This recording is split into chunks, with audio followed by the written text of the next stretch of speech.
நம்முடைய வல்லமை டிவி நடத்தும் பரிசுத்த வேதாகமும் கிறிஸ்தவம் தொடர்புடைய மாபெரும் பரிசு போட்டி.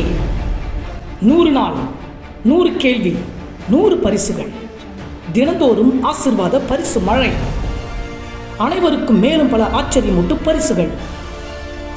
நேற்றைய தினத்தில் கேட்கப்பட்ட 16வது கேள்விக்கான பதில். தாவீது ராஜா அவருடைய குடும்பத்தில் எத்தனையாவது மகனாக பிறந்திருந்தார்? 8வது மகன்.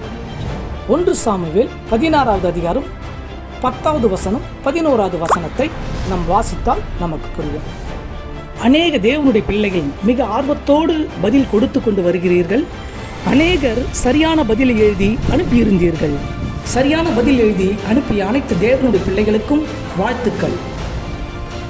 சரியான பதில் எழுதி அனுப்பிய உங்களில் ஒருவர் தேர்ந்தெடுக்கப்படுபவர் சகோதரி எம் மரிய செல்வி, ராம்நகர், ஆலங்குளம் தாலுகா, தென்காசி மாவட்டம்.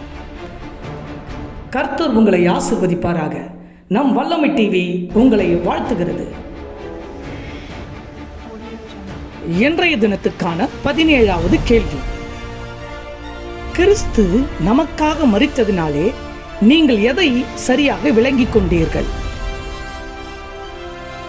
அருமையான தேவனுடைய பிள்ளைகளே, உற்சாகத்தோடு தொடர்ந்து இந்த போட்டியிலே கலந்து கொள்ளுங்கள். தொடர்ந்து பதில் அனுப்புங்கள். இது உங்களை ஆவிக்குரிய வாழ்க்கையிலே உற்சாகப்படுத்தக்கூடியதான ஒரு சிறப்பான நிகழ்ச்சி. நிச்சயமாகவே அனைவரும் பரிசு வெல்வீர்கள். தொடர்ந்து உற்சாகத்தோடு கலந்து கொள்ளுங்கள். சரியான பதிலை அனுப்புங்கள், பரிசுகளை வெல்லுங்கள். நாளை மதியம் 12 மணிக்குள் பதில்களை எங்களுக்கு அனுப்ப வேண்டும். இதுவரை போட்டியில் கலந்து கொண்டு பரிசு வென்றவர்களுக்கு சீக்கிரத்திலே உங்களுக்கு பரிசுகள் வந்து சேரும்.